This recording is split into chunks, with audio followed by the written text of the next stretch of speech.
Hi, I'm Rich, founder of Under the Radar Report. We live in interesting times, that's for sure. Like you, I'm watching my portfolio head south. What to do, as always, is the question. That's what we're going to talk about today. And I'm going to make 3 quick points, then talk a bit more about portfolio management. The first point is that we always say keep 15 to 20% of your portfolio in cash for a reason.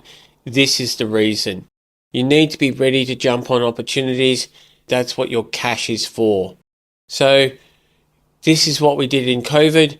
We advised members to really take advantage of opportunities, and that paid off handsomely. That's what we're going to be doing over the next weeks, months, however long it takes. We're going to be looking for opportunities arising from selling. That's what you do as an investor. The second point is that the fundamentals of the stocks that we cover have not materially changed. Certainly not in the short term, not in the medium term. They're still doing what they do. Operationally, things haven't changed. They'll be here tomorrow, they'll be here the next day, they'll be here the day after that, they'll be here next year, they'll be here in 10 years' time, if they're not taken over. Look, their debt levels haven't changed. A lot of these companies, they got a lot stronger in COVID. They boosted their supply chains, they improved their profit margins, they managed their working capital better. Like, those changes hold them in good stead. That's what we like. We're looking for strong swimmers. Most companies across the board are in a better position than they were, 10 years ago. The third point to make is to talk about what has changed. What has changed is valuation. So in valuation terms, that means the equity risk premium has increased. So to give you an example, take NAB. NAB's PE at the start of the year or late last year was 17 times. After the selling of 20%, it's down at 14 times. And that's in line where it was at the start of 2024, so not that long ago. So not much has changed at NAB. Sure, they've got a new leader, but not materially, operationally, dividend-wise, fundamental-wise has changed. They're big. They're like a superliner. They don't change that much, certainly not very quickly. So the dividend outlook's the same. The income you're going to get from NAB is the same. What's changed has perception, and that's what we're talking about. So where do you buy? Well, this week, as usual, we have opportunities for buying in both our blue chip stocks and our small cap stocks at Under the Radar. But it's important to look at why you're buying. You're buying for income and you're buying for growth. So there is value emerging, but it's important to realize not to be fixated on the fear of the market, but more to look at your individual stocks. What do you own now and what part are they playing in your portfolio? That is the key message I want to drive home here. What role does each stock play in your portfolio? If it's a blue chip, they're going to be more for income because these guys are big. They're oligopolies in the main. They've got much more confidence about their future income, their future dividend. When they're small caps, you're buying them more for growth. You want to know, is that growth prospect still the same? So in this week's blue chip, we're buyers of Rio Tinto. Now, Rio Tinto is part of the iron ore oligopoly.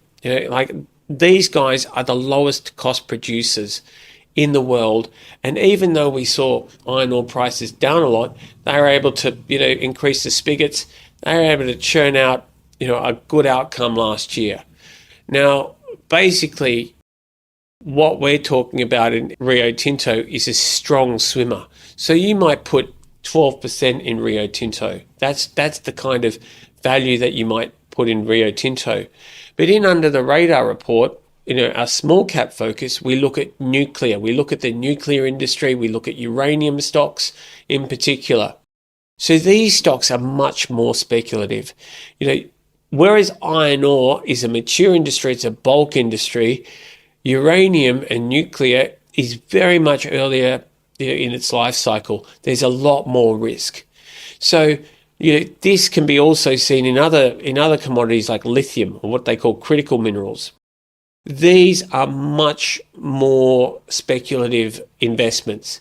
So while we like stocks in that sector, quality producers like Paladin Energy, like Boss Energy, it's worth keeping in mind that we're not buyers of these companies in the same way as we're buyers in Rio Tinto. So whereas before I said, okay, you might put 12% of your portfolio in Rio Tinto, what would you put in nuclear stocks?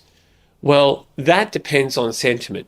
When sentiment's going really well, you might put only 1% of your portfolio into a nuclear stock just to get your toe in the water.